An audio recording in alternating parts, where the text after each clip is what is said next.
公交车上，我收到短信，如果你乘坐的公交车人数与手机录像中的不相等，请立即下车。我将信将疑地举起手机，镜头中，空荡的公交里挤满了人。什么鬼？新型短信病毒？我盯着手机屏幕里多出来的人影，心里发毛，又是班里哪个活爹在恶作剧我？可怪异的是，这发件人位置是空白的，连个号码都没有。我又点开相机，只见屏幕中密密麻麻或坐或站的人影同时抬起头，齐刷刷看向我。那几十双眼睛里像是跳跃着某种诡异的兴奋。啪！我猛地将手机扣在膝盖上，只觉得头皮发麻，在心里已经把这个恶搞的家伙骂上了天。知不知道我在坐末班车呀？真的很吓人，好不好？要是让我知道是谁发的，我一定把他揍成猪头。越想越气，我点开微信，在班群里一连发了好几条信息加愤怒表情包，可这些消息都带上了感叹号。我这才发现，手机信号的位置是一个小小的红叉，根本没有信号。一股诡异的凉意从尾椎骨升起。最近我一直在 A 市公司暑期实习，周五坐这趟235跨时公交回家，从没遇到过没信号的情况。不知道是不是心理作用，我感觉到车里的灯光好像更惨白了，有种阴森森的感觉。各种像是鬼公交、死亡末班车之类的鬼故事从记忆里冒出来，搞得我看车里其他人都不正常了，生怕他们下一秒就脸冒绿光的冲我走来。我越想越不自在，下车，还是打车回家吧。这么想着，我赶紧看向路线图，刚过的是宇森工业园站，再过几分钟就到下一站大桥站了。我走到后门的位置站着，旁边坐着的是一个高中生妹子，正在认真背单词。另一边爱心专座上坐了个潮男，嘴里嘟嘟囔囔吐槽着垃圾网络啥的。哪里有什么鬼，不都是活生生的人吗？我不由得为之前自己的胡思乱想感到可笑。这时车到站了，后门迅速打开，一股腐臭的凉风将我的头发吹起。我一扭头，一张皮肉腐烂、挂着诡异笑容的脸撞入眼帘。那是个红裙女人，在门外热情地对我招手：“下来呀，快下车来！”车内灯光下，我清晰地看到蠕动的蛆虫正在她脸颊钻进钻出。啊！我惊恐大叫，慌忙后退，却被身后台阶绊倒，跌坐在车门旁边，耳朵上的无线耳机哒哒滚出车去。那女人又往前一步，身体几乎要探进车里，一双冒着黄色液体的眼珠直勾勾盯着我，爬着蛆虫的嘴巴一张一合：“下来呀，快下车来！”我浑身的鸡皮疙瘩争先恐后的往外冒，手脚并用的翻身，疯狂爬进车里。有鬼！外面有鬼！我满面惊骇，颤抖着喊。哐当！公交车门再次关上，那恐怖女人的身影迅速消失在漆黑的夜色中。坐在车尾视野盲区，看不到后门情况的健身肌肉男语气不爽地说：“你搞什么呀？一惊一乍的，心脏不好的都要给你吓出病来。”车内一片安静，没人回应他。离车门最近的高中妹子都吓懵了，惊恐地缩在座位上。肌肉男奇怪地四下看了一圈，发现大多数人脸上都带着惊惧，尽是惊魂未定的模样。切！坐在后排，一个穿着 polo 衫的啤酒肚男人抱着胳膊，发出不屑的声音，冷笑地看着我，一副一切了然于胸的样子。我脑子一片空白，浑身发寒。真的有鬼！车外有，车里也有，我该怎么办？正想着，突然感觉一只手搭在我肩上，我肌肉紧绷到极点，正要跳开，却发现是坐在爱心专座上的潮男。他明显也被吓得不轻，哆嗦着拿出一张折得皱巴巴的纸，咽了口唾沫道：“妹子，你看看这个，我刚在座位缝里发现的。”我低头望去，只见纸上潦草扭曲地写着几个字：“不要下车，千万不要下车。”我的汗毛霎时间一根根竖了起来。这纸条是谁留下的？他还在车上吗？那短信又是谁发的？为什么短信是在叫我下车，而这张纸条却叫不要下车？我看向车里其他乘客，加上我一共7个人。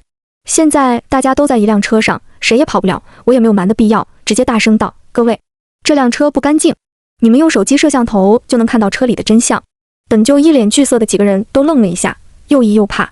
啤酒肚男人撇撇嘴，不耐烦的声音打破了车内压抑的氛围。我说：“你们拍整蛊视频也真能下本钱，又是专业设备，又是演员孵化到的，一条视频赚多少钱呢？”真的有鬼！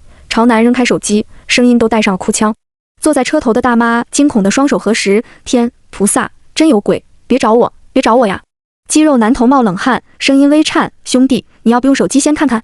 有什么好看的？现在技术这么发达，谁知道他们用了什么东西？”啤酒肚男人摆摆手，抬着下巴道：“我观察他好久了，鬼鬼祟祟拿个手机在里面拍，做得好好的，又跑车后门来，和他那同伙装什么有鬼？更可气的是，你们好好看看，我们手机信号都被屏蔽了，为了拍视频都没下线了。”本来害怕的乘客被他说的将信将疑，看我的眼神也带着怀疑。大妈上下打量着我，问：“小姑娘，你不会真是在整蛊我们吧？”肌肉男看了看潮男，又看看我，一脸恍然：“你们俩一伙的吧？这种行为真的太逆天了，社会就是被你们给搞坏的。我张了张嘴，一时间竟不知道怎么解释才能让人相信这都是真的。刚好车又到站了，这一站是技术学院站，站点的灯光昏黄，波点红裙女人仍然在，不同的是，她的身后多了10几个同样皮肤腐烂的人，他们整齐站着，用同样的弧度诡异笑着。黑夜里，他们异口同声地说：“下来呀，快下车来！下来呀，快下车来！”惊悚诡异的画面让车内瞬间一静，人们愣愣地看着门口，恐惧的情绪又开始浮现。啊，下了血本啊，整这么多演员！啤酒肚男人不为所动，反而得意又兴奋地撸起袖子。大家看着，可别让这女的跑了，我抓2个带头的上来，等会儿我们一起扭送警察局。这是鬼域，不能下车！一道声音喊道。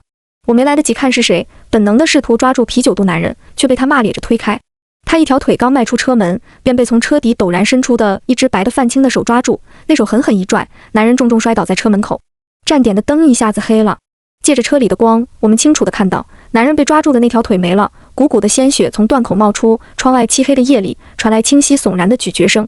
啤酒肚男人脸上的兴奋彻底没了，惊骇地瞪大眼，挣扎着抠住车门往里爬，却被黑暗中的东西猛地拖走。只听到一声极度凄厉的惨叫，男人便没了动静。一切发生在电光火石间，车上人大多还没反应过来，车里的灯同时也黑了。在亮时，所有人的呼吸都停了1秒。我的瞳孔猛然放大，眼珠仿佛要从眼眶中跃出。只见车窗上都紧贴着一张张腐烂的人脸，他们的五官都被挤变了形，却仍诡异地笑着，贪婪地垂涎地看着车内的人。他们同时张口：“下来呀，快下车来！下来呀，快下车来！”短暂的静默后，车内终于爆发出一道道恐惧到发疯的尖叫。车里已经乱成了一团，人们歇斯底里地尖叫着。车继续开动，贴在车窗上的鬼不知道什么原因并没有追上来。大妈蜷缩在我旁边的地上，一把年纪哭得像孩子，嘴里念念说着：“爸妈，你们保佑我，可千万来保佑我呀！”朝南也在请求漫天神佛，还有他在鬼界资历深厚的列祖列宗保佑。我张了张嘴，却想不到祈求的对象。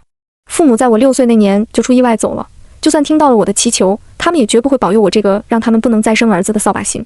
我壮着胆子抬头观察，忽然发现车窗上多了一张纸，作业本上撕下来的那种，湿了水沾到了玻璃外面。上面孩子涂鸦般画着一家4口，2个大人牵着1男1女2个孩子，画旁用稚嫩的文字写着：“爸爸妈妈爱弟弟，也爱我。”再正常不过的一句话，我却感觉最后3个字写得格外认真整洁，像是前面几个字的尾巴，显得有些多余。微微晃神，我再看去时，那纸已经不见了，也不知是我眼花，还是被风刮了去。哒哒，坐在后座的一个黄裙女人走了下来，站在车厢中间。她25、6岁，手里拿着本推理杂志，清冷地道：“各位，你们打算就一直这么叫下去吗？”人群仍旧混乱，她镇定地诱导：“你们就不想知道下车的规则吗？”这话让人们从极度惊恐的状态中醒来。大妈急切地问：“姑娘，你知道怎么下车是吧？快告诉我！”朝南拉住女人的胳膊，激动地说：“我知道了，你一定是玄学大师，隐藏的民间高手，对不对？”黄裙女人将胳膊抽出，淡淡道：“我不是玄学大师，玄学我不懂，但用推理的方法，我们也能出去。”推理大师？我的视线不自觉落在了她手中的杂志上，只见色调暗沉的封面上写着：“小心，世界正在发生变异，会和崩溃的人类精神结合，形成可怕的鬼域，生还概率不足1/1000。”刚刚也是他对啤酒肚男人喊：“这是鬼域，不能下车。”是认为二者有什么关联吗？可是用推理杂志的设定来套撞鬼事件，是不是有点不靠谱？我皱眉问：“那你推理出来的下车方法是什么？”他笑了笑，轻松道：“很简单，到站下车。”健身肌肉男立刻怒了：“到站下车？你拿我们当傻子吗？刚才那男的一下车就没了。”黄裙女人丝毫不慌乱，平静道：“对，到站下车，但是还没到时候。”要到什么时候？我忍不住问。要到站。他说：“到哪个站？”你跟司机报的站。我跟司机报的站。这答案出奇的简单。我犹疑地问：“为什么？”其他乘客也半信半疑地听着，想看他能说出什么来。他将鬼域的由来给人们介绍一遍，着重强调了这个概念并不是推理设定，而是科学界有人研究提出的。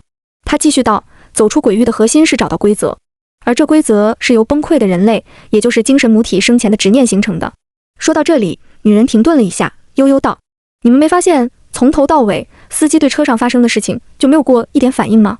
话音落下，平稳开着的车里，众人倒吸一口冷气，惊惧地看向司机的方向。刚才发生的事情太多太乱，以至于没人有精力注意到车上最不正常的是司机。正常情况下，怎么可能全车的人都在尖叫，但司机却一言不发，继续平稳开车。车头的大妈满脸惊恐，逃似的跑到车厢中间，仿佛在躲什么洪水猛兽。朝南战战兢兢地问：所以司机是精神母体？对。黄裙女人露出一个微妙的笑。你们还记得上车时司机对你们说了什么吗？人们陷入回忆。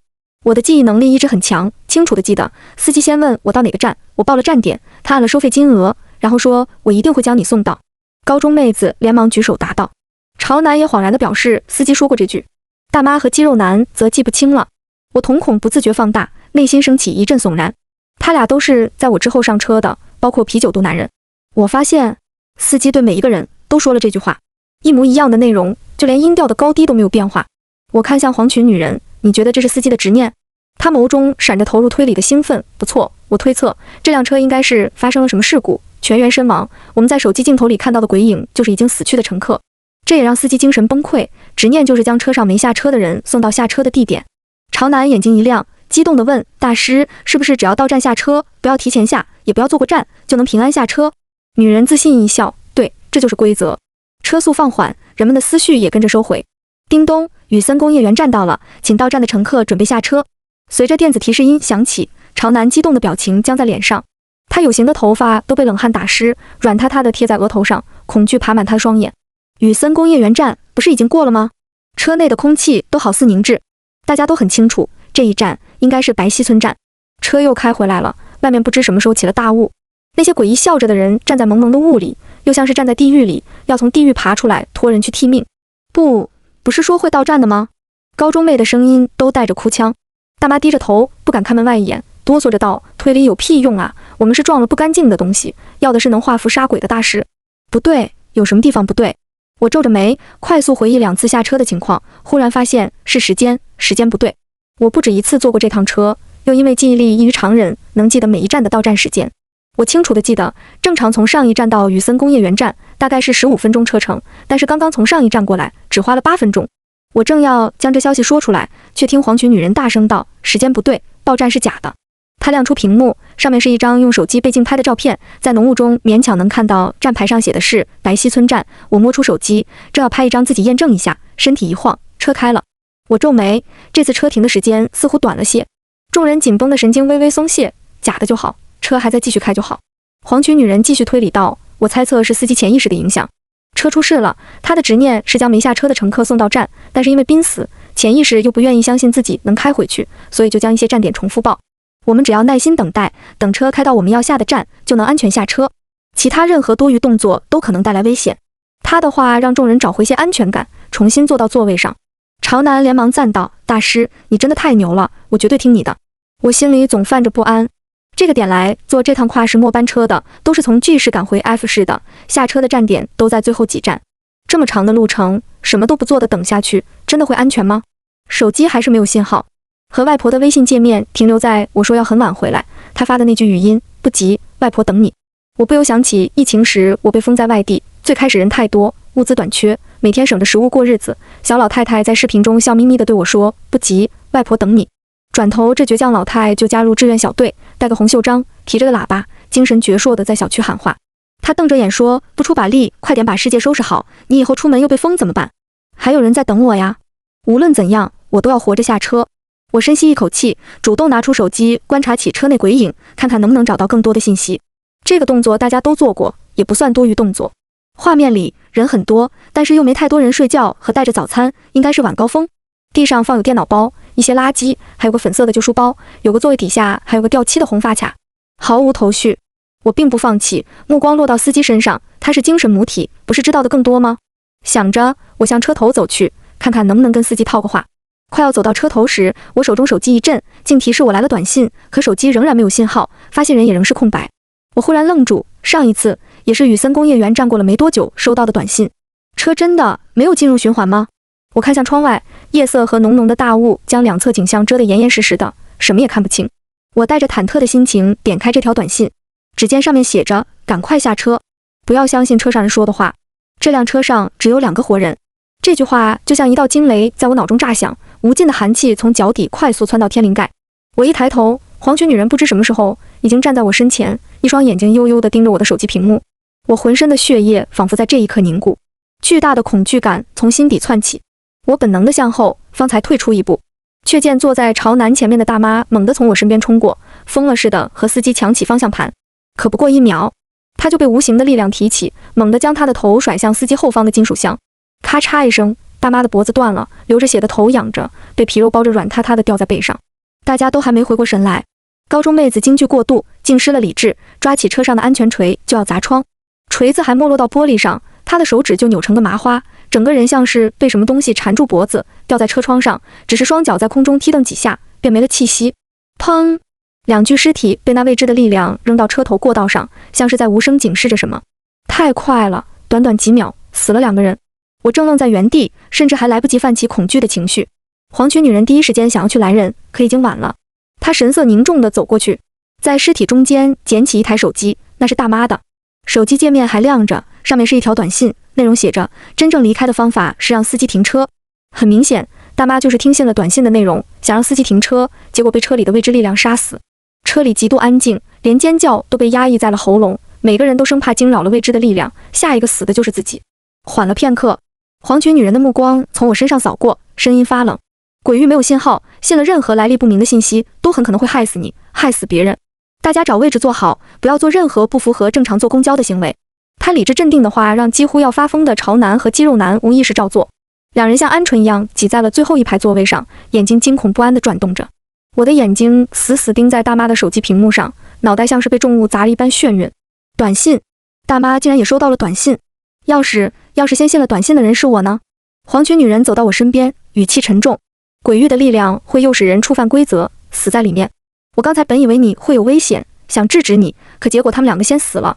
她看起来有些疲惫，认真地对我说：相信我，没几站你就能安全下车了，别再做任何危险的动作了，一起坐后面去吧，大家有个照应。我后怕地点点头。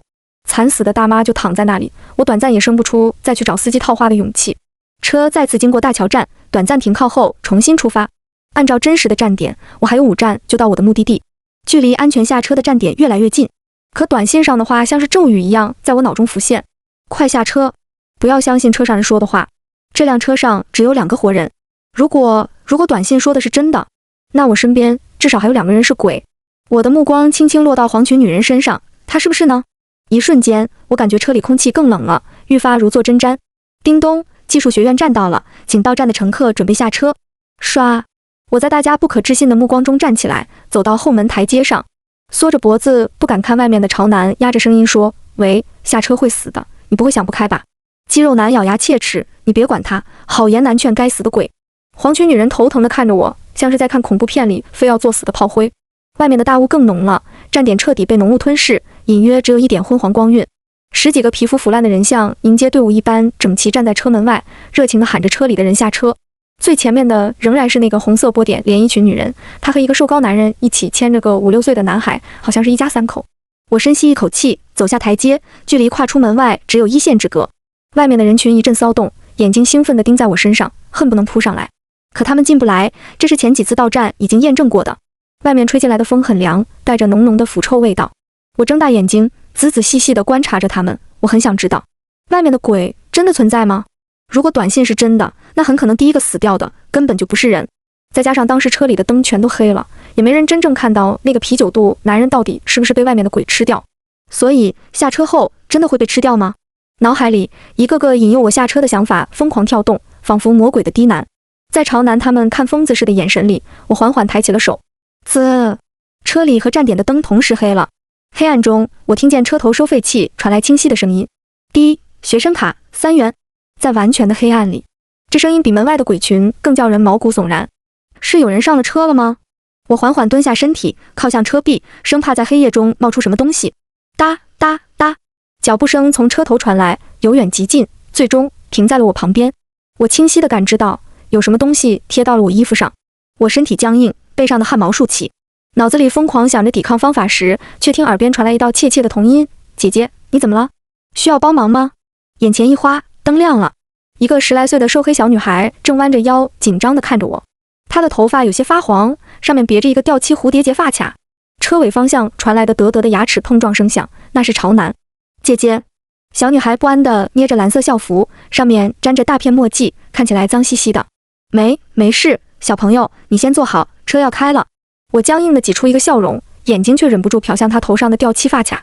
这发卡我在手机鬼影世界中见到过，一模一样。酥麻的感觉从头皮开始蔓延。这小女孩不是人。小女孩怯懦地挪了挪脚步，调整成背朝车尾方向。我随之身体紧绷，却见她焦急地用口型对我喊：“快下车，快下车！”这鬼叫我下车。这反转，我一时没反应过来，却听黄裙女人清冷的声音响起。越接近下车的时候，诡异越多，都是引诱人送死的，大家就当看不见听不见，不要有多余的动作。她神色严肃凝重，眼睛死死盯在小女孩身上。小女孩更焦急了，又用口型对我说了一遍。可车门一下关上了。她有些委屈地看我一眼，在黄裙女人冰冷的目光下，畏缩地走到爱心专座坐下，揪着自己的衣服，头也不敢抬。我恍然发现，门口的鬼群从小女孩上车开始，再没有说过话。原本他们几乎都要贴到了车上，现在却已经退到了2米开外，在白色的雾气中静静凝视着车内。车身摇晃启动，我这才看向手中折成数条的餐巾纸。之前我抬手并非要贸然将手探出门外，而是手心拿着这张餐巾纸，用它来做试验。纸张完好干净，上面并没有沾到什么粘液痕迹之类的。可我很确定，我刚才将纸条伸出了门外至少一半，这个距离绝对戳到了那几乎要扑进车里的红裙女人脸上。我又将纸张凑到鼻尖闻了闻，没有一点腐臭味。我正在原地，悚然又带着惊喜的情绪从心底泛起。也就是说，车外的鬼根本不存在。短信说的是真的，下车才是安全的。我又忍不住想，那黄裙女人到底是一个固执的推理者，还是根本就是一个鬼？那小女孩明明是鬼，又为什么要叫我下车？想不通的事情真的太多了。不管了，我暗暗下定决心，下一站再试验一下，成功后我马上下车。理清思绪，我也不回座位了，直接站在车门口等到站。却听见朝南哽咽颤抖着问：“你们有没有发现鞋湿了？”被他这么一说，我的注意力才回到身体上，动了动脚趾，鞋子里传来咕叽咕叽的声音，鞋真的湿了，像是泡过水一样，湿得透透的。我挪开脚步，灰黑的车厢底上便出现一个带水的脚印。最恐怖的是，这水的湿痕像是活物一般，竟然在顺着我的腿往上爬。这诡异的变故叫我心头发沉，只希望下一站下车的计划可不要出问题才好。车内陷入压抑的沉默。没一会儿，朝南崩溃地拍打着湿痕，他爬上我的小腿了，他想淹死我，他想淹死我。可不论他怎么拍打，那湿痕都在往上爬。啊！健身肌肉男满头大汗，低吼着，双拳捶在大腿上，最后直接将头埋在膝盖上，抓着头发，不知是不是在哭。只有那小女孩仍安静地坐着，一动不动。黄裙女人出声安抚道：“鬼域越靠近安全地点越凶，大家别乱了阵脚。接下来几站都很近，最长的一站不过5分钟，按照湿痕上升速度，我们不会出事的。”我仔细看了看我身上的湿痕，又看向其他人的，神色不解。如果这车是掉进了水里，有我们看不见的水流进了车里，我身上的湿痕应该最高才是，因为我站在门后面，这是全车最低处。可我发现所有人身上湿痕的高度竟是一样的，这太诡异了。车速放缓，我紧张地盯着车门。雨森工业园站又到了，我捏着纸巾准备再次试验的手却僵在空中。车外的鬼群不见了，只有浓厚的不正常的大雾，就连近处也是白茫茫一片，像怪物一般将公交车包裹。我迅速改变想法，将手中的纸团成一团，丢出车门。大雾翻腾，什么也看不见，一切就像是捏着的拳头猛地挥出，却打在了空气上。我连忙将外套脱下，蹲下身，手上捏着一只袖口，剩下的部分放到车门外。我从没见过这样浓的雾，以车门为界，灰色运动外套一放出去便被雾气吞没。全程我都紧绷着神经，生怕车底突然探出一只手来。可浓雾中，我没有感受到衣袖有什么异样，也没有什么拉扯的力量。我小心地动手拉外套，才拉回了一只袖子，门就关闭了，剩下的部分被门死死夹住，根本拽不出来。我紧紧盯着被拉回来的那小截衣袖，瞳孔猛缩，它湿了，就像是刚从水里捞出来的一样。水？车外面全是水吗？朝南又开始大叫起来，他变快了啊！他爬过我的膝盖了，他爬上我的大腿了。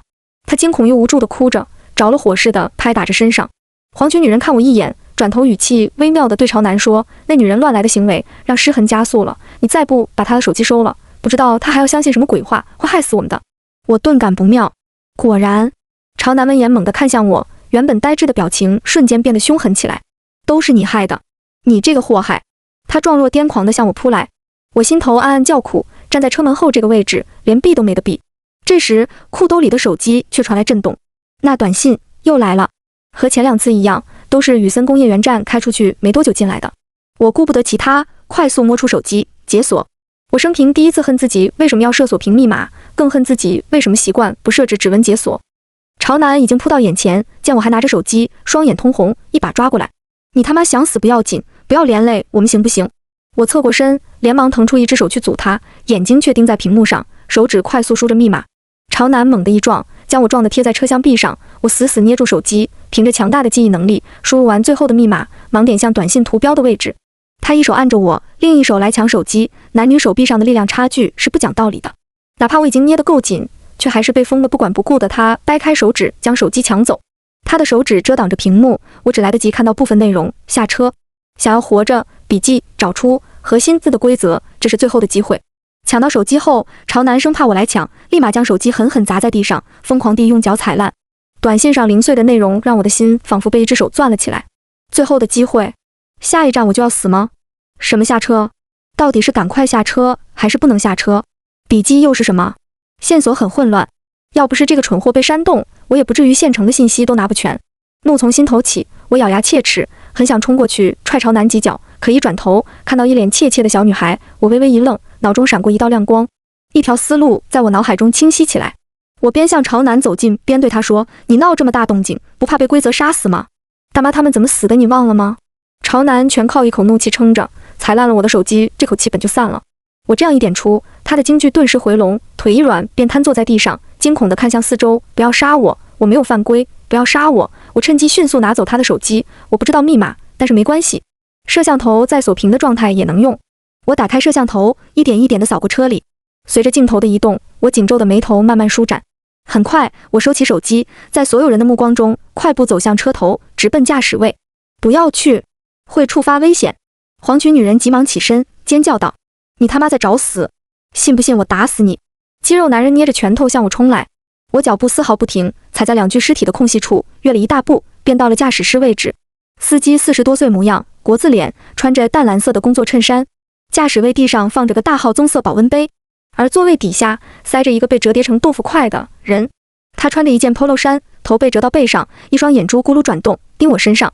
这画面诡异恐怖，却解开了我心头的疑惑。我转过头，对已经赶到车头的黄裙女人和肌肉男道：“原来你们都没有办法下这辆车呀！”黄裙女人震惊地看向驾驶位底下的啤酒肚男人，吃惊地说：“怎么会这样？”肌肉男也一副惊惧交加的表情。我面无表情道：“这辆车上就2个活人，你们就别演了吧。”黄裙女人无奈又疲惫地说多少遍你才肯信？短信是假的，如果你真的信了，就上当了。车上突然出现的东西，都是在诱使你送死的。真正的下车方法只有一条，就是到了跟司机报的站下车。真正的规则，我也总结了几条。我轻声道：“不如说给你们听听。”第一，我向前一步，挡在我身前的黄裙女人和肌肉男连忙侧开身体让开。我继续向前，路过过道那2具尸体时，丝毫不避让地踩上去，尸体却自动滑向两边，给我让出路来。我回过头，一字一句地对2人道：“第一，死人无法触碰活人，所以你们不能直接拦着活人下车，只能不断通过死亡来恐吓活人，遵守某些规则。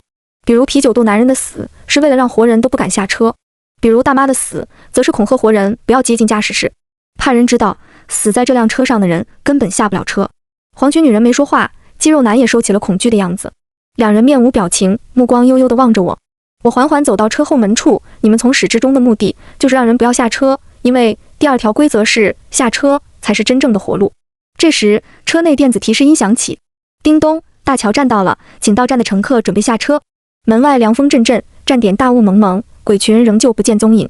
黄裙女人脸上勾起诡异的笑，温柔地道：“那你就下车去吧。”肌肉男脸上也出现一模一样的笑：“那你就下车去吧。”咯吱咯吱，地上躺着的大妈和学生妹，还有驾驶座底下的啤酒肚男人也僵硬蹒跚地爬起来，用扭曲的姿势和2人一起缓缓走向我。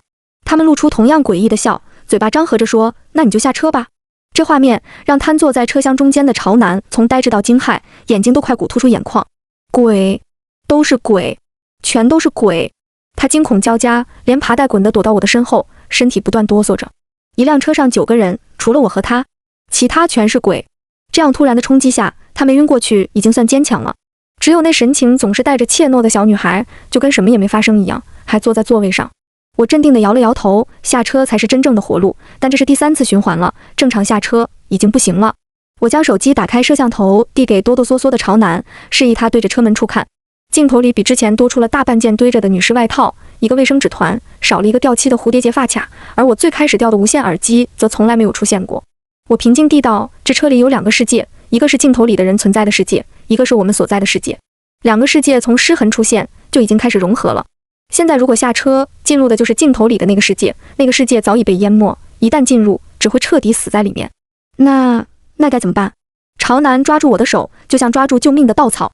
我继续道，想要下车，就需要让2个世界连通，让外面重新回到真实世界。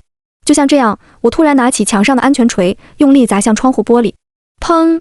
随着一声巨响，整个公交车里明亮洁净的世界破碎，真正的车内空间展开，哗啦啦的河水从4面8方灌入。空荡荡的车厢内挤满了疯狂呼救、推搡、挤压的人群，每个人都争先恐后地往外游。车上发生的事情都在证明着一个规律，所有死人恐吓我们不要做的事情，都是我们应该做的。当时高中妹子的死是为了让活人不敢用安全锤砸窗，我便推测出路是需要用安全锤将窗户砸破，只有上了桥才有落水的条件。为了保险，我足足等到车过了大桥站才砸了窗。也不知道是不是因为窗砸晚了，当世界破碎的一瞬间，车内的水位已经涨到了我下巴位置。看着仍然是破碎状态的窗户，心中稍安，吸一口气，便要向窗外游去。突然，我感受到腰上传来一股力量，我被推得一歪，差点呛了水。浮出水面时，却见到朝南已经迫不及待地从砸出来的窗口位置游了出去，脸上满是即将逃出升天的喜悦。可才游出2米，他竟像是被什么拽住四肢，整个人成一个大字在水中抽搐。不过2秒，他停下动作，便缓缓转过身，和那些腐烂的人一样飘在车外，微笑着，诡异地看着车里。他死了。我绝望地看着窗外，心中的笃定被冲得支离破碎。为什么？2个世界已经重合，车外已经从镜头世界恢复为现实世界。可为什么这是按规则下车还是绝路？为什么？没人回答我。河水不停地往车里灌着。我甩了甩头，强迫自己冷静，疯狂地转动大脑。一定有什么地方遗漏了，一定还有什么地方。车内一片混乱，摄像头里那些鬼影都成为了活生生的人，一个个争先恐后地往外冲，而黄裙女人几人也毫无生机，像蜡像一样泡在水里。水位快速上升，我不得不游到车后座，可这样水位也已经到了鼻尖。要是再想不到办法，我就会被淹死在这水里。我焦急不已，目光忽然看到在水波里晃荡的一样东西，那本记载了鬼域的推理杂志。我眼睛一亮，快速将它捞起，在水中翻开。杂志后面竟沾了个笔记本，那本子很薄，泡在水里竟然一点没有湿。我凭着超强记忆力一目十行地看去，娟秀的笔记写着：我叫沈良玉，是世界异常处理局的一名小队长。现在我即将进入018号鬼域死亡公交车，执行容纳018的任务。我必须记住，这辆车上只有我一个活人。记录戛然而止，像是他上车了之后一个字没有记一样，恐怕上车后的一切痕迹都会被抹掉，就像本来死掉不知道多久的黄裙女人她们依然那样栩栩如生。我想到残缺的第3条短信内容：下车，想要活着，笔记找出核心的规则，这是最后的机会。这就是短信里说的笔记。杂志部分全湿了，在空气中根本翻不开，我赶紧将书沉进水里，翻到前面的部分，试了几次之后才看到一段有效的内容。走出鬼域的核心是找到规则。鬼域核心区域的规则与其他地方并不相同，规则与精神母体执念有关。原来是这样。第3次循环，我就已经进入鬼域的核心区域了。信息串联，我豁然在脑海中补出第3条短信的完整内容：不要下车，想要活着出去，找到笔记，找出鬼域核心区域的规则，这是最后的机会。现在是鬼域的核心区域，规则已经变了，而规则都是与精神母体的执念有关的。那精神母体的执念除了下车还有什么？我脑海里快速理着思路，眼睛同时瞥着下面的2句话：若是不幸被精神母体带入精神世界，规则将不再是生路，需要找到隐藏起来的精神母体，容纳鬼域。一些精神母体仍保留着部分意识与未知变异做对抗。信息就这么多，像是研究还不够深入。关于怎么容纳鬼域，操作方法是什么，杂志上一个字也没提到。我暂时将这抛之脑后，没时间了。水位涨得太快，我已经需要将身体平躺仰着来吸气。随着最后一点空气吸入口中，下一秒车里彻底被水吞没。先找精神母体。我憋着气向司机方向游去，游出去2米，就看到那个中途上车的小女孩，她背着个粉色破旧书包，昏迷着倒在水里。我一下停住，司机真的是精神母体吗？而且司机是精神母体的说法是黄裙女人提出的，她嘴里说出来的东西就没有能信的。肺里的氧气已经越来越稀薄，已经容不得我做什么验证。我迅速下了决断，将小女孩抱起，向窗外游去。1秒，2秒，我越游越远。对了，我几乎可以想象到，公交车失控冲进河里，车里的大人们争先恐后的砸窗逃生，一道矮小瘦弱的身影被混乱的人群撞击推开，无助地跌倒在车里，被快速灌入的水吞没。生命的最后一刻，他看着逃命的人群，那一刻，他无比渴望能下车，无比渴望有个人看到他，救救他，救救他，就是他的另一个执念。我心底闪过一丝庆幸，抱着女孩奋力地向上游去。在深暗的水中，世界都在随着水波晃荡，我的头脑开始昏沉，肺好像都要炸开。就在我欢欣地将手伸向水面时，一双小手搂住了我的脖子。不要，就差一点了。我双目自裂，用尽全身力气向上滑去，可那两条纤细的胳膊变得如铁钳一般沉重坚硬。水面越来越远了，轰隆，一道巨雷炸响。我见到一个4、5岁的小女孩撑着雨伞，缩着小小的身体走在雷雨中。大雨倾盆，乌云坠得天黑压压的，路面积水深度已经达到了成人小腿。不远处是一所幼儿园，孩子们不是被大人牵着，就是背着，他却没有人接，撑着一把断了一根铁丝的伞，背着一个破旧的粉色书包，深一脚浅一脚地走在街上。惊雷一个接一个，闪电就像是挂在了他的伞沿上，瘦小的他害怕的尖叫哭泣，却只能瑟缩着身体往前。我像是一抹幽魂，无法触碰他，也无法触碰这个世界，只能被动跟在他身边，看着他用短小的腿走过一条又一条长长的街道，好像没有尽头似的。终于接近1个小时后，他到了家门口，却也差不多成了个落汤鸡。敲门半晌无人应，隔壁邻居阿姨见了，怜惜地递了条毛巾，叫他擦擦脸。门终于开了，出来的是一个穿着波点红裙的女人，怀里抱着个1岁大的男孩，脸上带着不耐烦。邻居阿姨忍不住劝道：家门口就有幼儿园，干嘛去这么远上，多不方便啊！孩子要从小锻炼。女人笑着看向小女孩，纪营章最喜欢这样上学了，对吧？小女孩脸上挂着水痕，不知是雨还是泪，此时对上女人的目光，小脸上讨好的挤出一个笑来。是的，妈妈。关上门后，女人脸上的笑瞬间沉下来，鄙夷地骂道：学区房学位只有1个，你上你可怜的弟弟上哪里？死八婆多管闲事。是的，学位，从他3岁时，弟弟还在妈妈肚子里，他就被告知这是弟弟的。小女孩却像已忘记暴雨中的哭泣瑟缩，跟个小大人似的，轻轻握住女人的手，小声地说：妈妈，弟弟小，让给弟弟，我可以自己去读书的。女人神色稍微满意了些，看到女孩身上湿了大半，又嫌恶起来，叫她赶紧去换衣服，别弄脏了地板，更别挨着了他儿子。女孩走进屋里，4室1厅的房子，父母住一间，弟弟住一间，还有一间是给弟弟准备的书房，一间用作爸爸的茶室。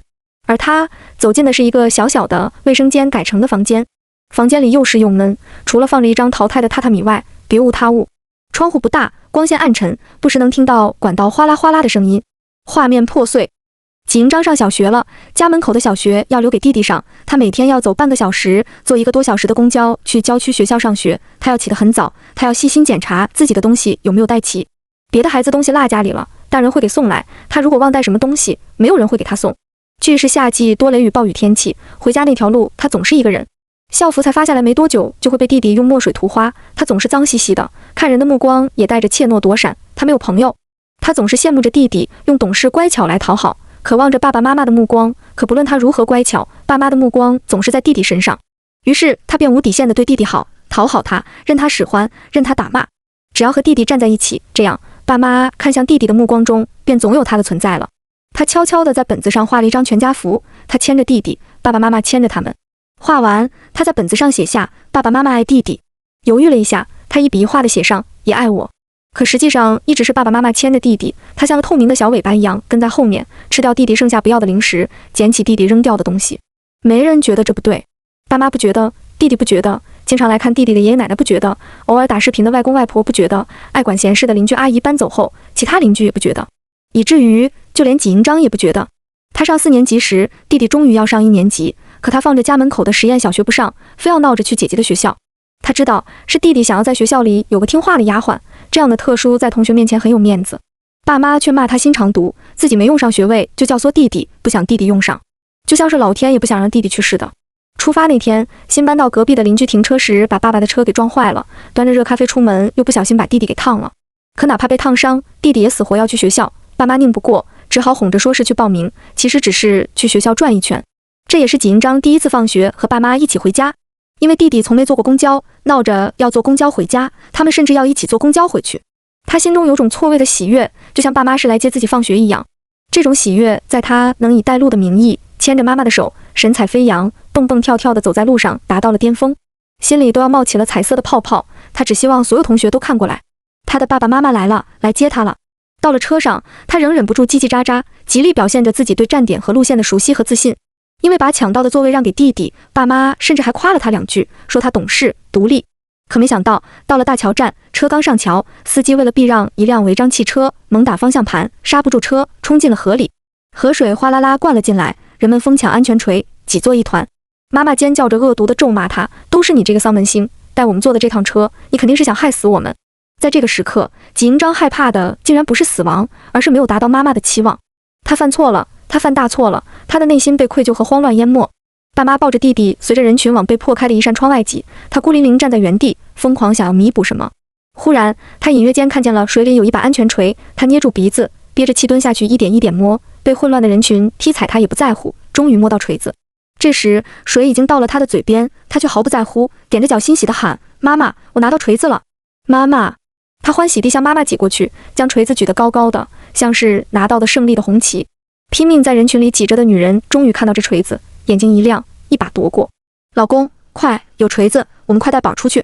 女人转身就走，男人抱着大哭的弟弟，用高大的身躯用力将他撞开。他们激动地砸开了窗户，逃了出去，谁也没有回头看一眼，在水中呼救的小小的他。他看着水没过自己的头顶，看着爸妈小心地护送着弟弟远去的背影，他渴望着父母能回头看他一眼，回来接他。他缓缓闭上了眼睛，在沉沉的美梦里，爸妈和弟弟都回来了，他们高兴地站在车门外对他喊：“下来呀，快下车来！”空间像是被撕裂一般，黑色粘液般的事物从缝隙中涌出，注入纪营章的大脑。一根根黑色黏腻触手从他瘦小的身上长出，向四周伸长，每个逃出去的人都被触手缠住，拉回，在挣扎和极度恐惧中死去。下一秒，人们又齐齐睁开眼，微笑着站在车外喊：“下来呀，快下车来！”轰隆，又是一道巨雷炸响。我又回到了那所幼儿园附近。暴雨天，5岁的纪营章撑着伞，迈着腿在雨里走着。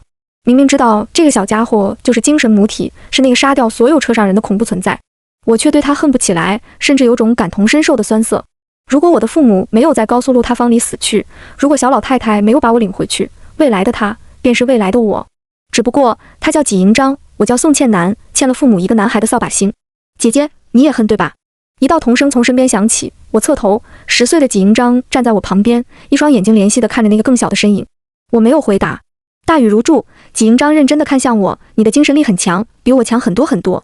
融入我吧，我们的力量将足够笼罩半座城市，在那里，所有像他们那样的人都会死。我还是没有说话，自顾地跟在小营章后面走着。10岁的纪营章小跑着跟过来，姐姐，你在犹豫什么呢？难道他们不该死吗？难道你不想他们死吗？我充耳不闻，继续走着。身边的纪营章越说，脸上恨意越来越甚，眼中流淌出黑色粘稠的液体，将整个眼珠都染成了黑色。姐姐，别听他的。一个10岁的纪营章从一边的巷子里跑出来，神色怯怯，语气焦急。跟在我身边的纪营章顿时像是融化了一般，化为黑色粘液，在大雨中四散流去。跑出来的纪营章紧张地看着粘液彻底消失，才松了口气道：“姐姐，还好你没有理会他，他是我被污染的一部分精神力量，融入了他之后，你就不存在了。”四下张望一番，他缩着脖子小声说：“姐姐，你跟我来，我能帮你容纳鬼域。”我的眸光从他头上扫过后，脚步继续向前，没有答话。他着急地跟上来，委屈又畏缩地道：“姐姐，你别不信我，我没有骗你，我只是想帮你。”他话音落下，远处的天空突然变得模糊，像是蒙上一层白色后纱。我停住脚步，转头看向身后走过的路，白蒙蒙的大雾反常地在暴雨中升起，从远处弥漫过来。身边的纪营章越发焦急，眼眶里蓄满了泪水。姐姐，他们要来了，你不听我的会被害死的。像是印证他的话一般，一个纪营章突然从不知道的角落跑了出来，我身边的纪营章随之融化，一个接一个，有善良的，有暴躁的，有天真的。我闷头走着，全都没有回应，因为他们的头上都没有那个粉红色的发卡。在我踏进纪营章家的小区时，最后一个10岁的纪营章停下脚步，他仰着脸笑得天真无害。姐姐，我会吃掉你的，很快很快。这话叫人不寒而栗，我不由加快了脚步，心中理着线索。那发卡都掉漆了，纪营章还戴着，证明对他有非常重要的意义。可是这么重要的东西，我却没有在记忆片段中看到它的来历。某一天，这个发卡突然就出现在了他的头上。联想起杂志里提到的一些精神母体仍保留着部分意识与未知变异做对抗，我推测已经展露出来的记忆片段是纪营章已经被侵蚀了的部分，而关于他最珍视的蝴蝶结发卡的记忆还保留着。他正隐藏在某个地方，和未知的变异做着对抗。他究竟在哪里呢？小营章到家了，还是同样的剧情。他走进那狭小阴暗的房间内，画面破碎。小营章上小学了。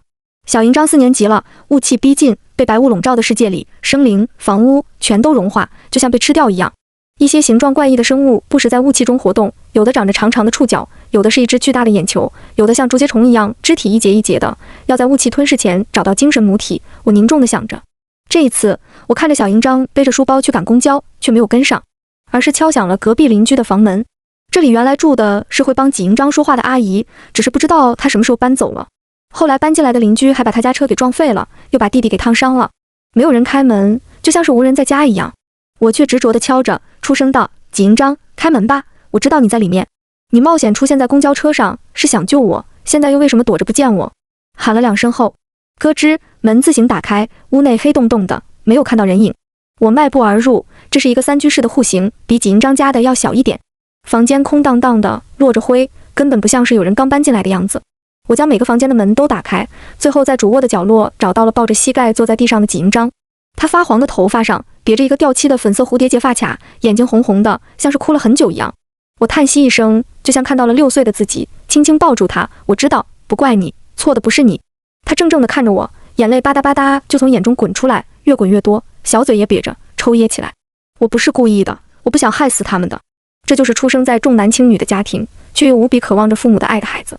在那样的情境下，杀掉自己的父母，杀掉这么多陌生人后，他很难充满仇恨地说他们都该死，很难当做什么事情都没有发生。内心的愧疚会将他逼疯。我像当年小老太太抱我那样抱着他，轻轻拍着他的后背。我知道，我理解你。公交车出事这天是纪营章挥之不去的阴影，以至于就算在回忆里，他也要杜撰出来一个不存在的邻居，制造各种事故，希望制止父母和弟弟去学校。就像曾经的我一样，我的声音悠悠在房间响起，思绪也飘飞到烙印中的那一天。跟你说说我的故事吧。在我6岁那年，我父母开车回老家，在高速上又因为没有儿子的事情争吵，吵着吵着，他们决定掉头回家，愤怒地将我扔在了高速路上。我在高速路上走了一夜，从天黑走到天明，既害怕被坏人抓上车，又害怕在转弯时不小心被某辆车撞死。可是啊，当我知道了他们在那天死于高速塌方时，我心中出现的并不是仇恨和快意，而是愧疚，没来由的，就像是我害死了他们一样。我惩罚似的不吃不喝，幻想着他们其实是有儿子的，那样就不会有这一次争吵，也就不会有这一次事故。然后我遇到了一个老太太，她看起来凶巴巴的，可那天她就这样轻轻地抱住我，告诉我，我知道，我理解你，但是小朋友，请对自己温柔一些，你已经做得足够好了。我轻轻抚着纪营章的头发，温声道，小朋友，请对自己温柔一些，你已经做得足够好了。如果不是你还在支撑，这片鬼域已经扩大了不知道多少。如果不是你还在支撑，这段时间死去的人数不知道要翻几倍。如果不是你还在支撑，我在进入精神世界的瞬间就已经被杀死。纪营章缓缓抬起头，我看着他的眼睛，认真地告诉他，伤害不是你带来的，希望却是你种下的。你是我非常佩服的英雄。姐姐她的眸光变得明亮，将根深蒂固的怯懦与讨好驱散，喃喃道，我是英雄。我不是丧门星，不是扫把星，不是丫鬟，不是孤僻的小孩，不是新寄生的孩子，不是废物，我是英雄。我坚定地说，你是英雄。房间突然剧烈晃动，紧接着急速下坠，在一声巨响中，整套房子从7楼坠到地面。是大雾。我向窗外看去，主卧飘窗外已是白茫茫一片，一只竹节虫一样的巨大怪物缓缓从玻璃上爬过，发出悉悉索索的声音。那大雾已经蔓延到了小区，将其他建筑都融化，只剩下这套房子没被吞掉，从空中坠落。纪营章的脸色明显白了起来，小脸上隐隐有痛苦之色。姐姐，我快要顶不住了，等到精神世界彻底被侵蚀，我就会成为一个黑暗恐怖的怪物。我不想害人。我急忙握住他的手，温柔问道，我知道，我要怎么才能帮到你？他哭着摇了摇头，虚弱地道，我是在精神崩溃之下成为的精神母体，注定的结局就是被彻底吞噬，没救了。容纳鬼域需要承受整个鬼域的精神冲击，十分凶险，一不小心就会反被吞噬，成功的概率太低了。我一开始并没想过让你走这条路，而是打算燃烧所有的精神力，将你送出鬼域。姐姐，死在我面前的人太多了，我自私的想救一个，起码能救到一个。说到这里，他笑了笑，可我发现，如果有的选，你是不愿接受这个结局的，对吗？你是英雄，姐姐我又怎么会是孬种？我笑着捧起他的脸，语气坚定，都走到了这一步，但凡有一丝可能，我也会阻止他在害人。他笑了，俏皮地冲我眨眨眼睛，清澈的童音道，那我们就和他拼了。说完，他轻轻张开双臂，将我拥抱住。晶莹的光点从他的身体中飞出，进入我的脑中。房间迅速崩塌融化，我置身于浓浓白雾之中，黑色的粘液从地底涌出，钻入我的大脑。我像是被撕裂成了无数份，每一份都有着自我的意识，要离我而去。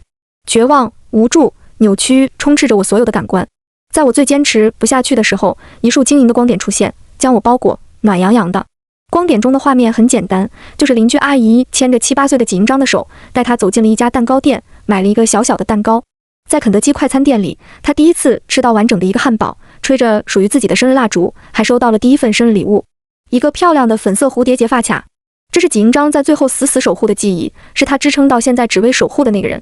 仇恨中滋生的是毁灭，而在爱中迸发出的却是勇气与力量，一点点都能生根发芽。